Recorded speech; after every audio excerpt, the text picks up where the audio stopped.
আবার space would increase to 4 feet for এই 151 থেকে 600 ভোল্ট।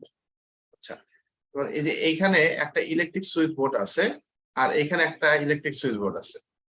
সুইচ বোর্ড বলতে তারা বোঝাচ্ছে হলো ডিস্ট্রিবিউশন বোর্ড। কারণ এইখান থেকে এই অংশের দূরত্ব হবে 3 ফিট যদি 150 ভোল্ট হয়, এটা আমাদের দেশে নাই। 4 ফিট হবে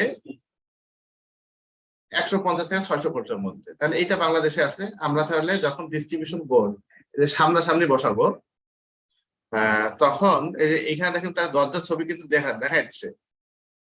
সামনাসামনি বসালে দূরত্ব রাখতে হবে কত? 4 ফিট। ঠিক আছে, আচ্ছা এটা আমরা ঠিক করে দেই 400 ভোল্ট।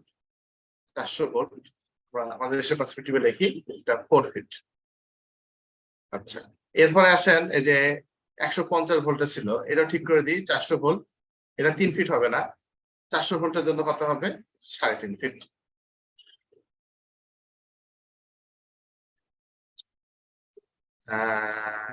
এখানে 150 ভোল্ট বলতে কি ওটা 3 ফেজ বোঝায়? এটা 3 ফেজ সিঙ্গেল ফেজের কথাটা বলে নাই, এটা অবশ্যই 150 ভোল্ট। 150 ভোল্ট 3 ফেজ না তাদের। আমেরিকা খালি একটা জায়গায় আছে হলো লো ভোল্টেজে চলে একটা অংশ, ওই যে যেইখানে আর কি বিদ্যুৎ প্রথম আবিষ্কার হয়। থমাস আলভা এডিসন আর হলো ইয়া মিলে মারামারি করলো না, জানি না, টেসলা। তো টেসলা যে জায়গায় কাজ করছে ওই অঙ্গরাজ্যতে খালি ওই আগে সিস্টেমে আছে।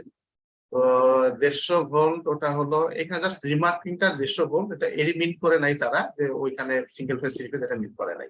150 ভোল্ট হলেই হবে। তারপরে আমাদের দেশের সাথে যদি এটা ইয়া করি, কম্পেয়ার করি, তো তাহলে 400 ভোল্ট।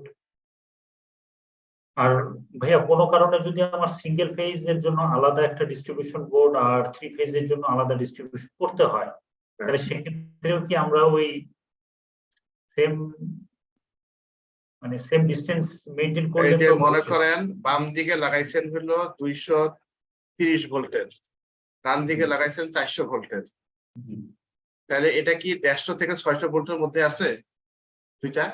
জি আছে। তাহলে কতটুকু দূরত্ব থাকবে? 4 ফিট।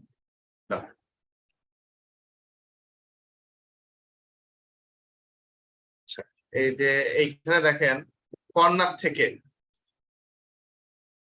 এইখানে আপনার কর্নার থেকে যে এখানে 30 inch minimum working space at the rear of the equipment allow work on a non-electric part such as in the replacement of air filter.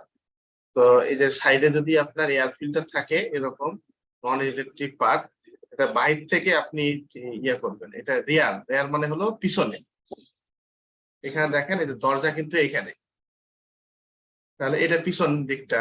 তাহলে ওই যে অনেক সময় প্রশ্ন আসে আমি পিছন দিয়ে কেবল টানি, তাহলে পিছনের কর্নার থেকে আমার ডিস্ট্রিবিউশন বক্স পর্যন্ত কত দূরত্ব রাখবো? 30 ইঞ্চি রাখবো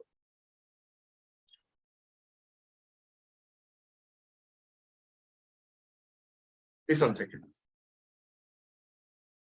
এইখানে কিন্তু ভোল্টেজের কথা বলে নাই, আপনি জোর করে এখানে ভোল্টেজ নিয়ে আসেন না, বলে নাই তাহলে সকল ভোল্টেজের পিছনে 30 ইঞ্চি জায়গা ফাঁকা রাখবেন।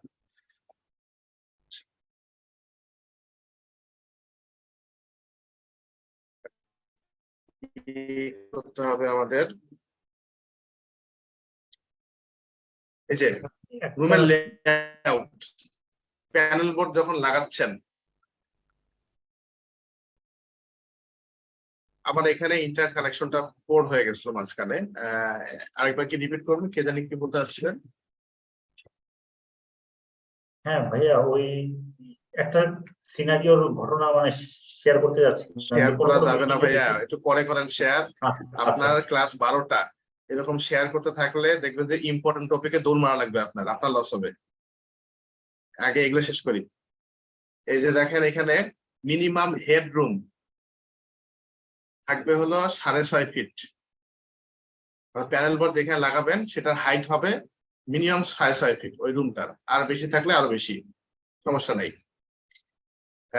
প্যানেল বোর্ড এখানে যে দরজাটা থাকবে এটা যাতে মিনিমাম 90 ডিগ্রি পর্যন্ত খুলতে পারে। দেখা যাচ্ছে প্যানেল বোর্ডের সামনে এমন কিছু রাখছেন দরজাটা 90 ডিগ্রি খুলতেছে না, নট অ্যালাউড। আচ্ছা, এরপরে হলো এই যে প্যানেল বোর্ডের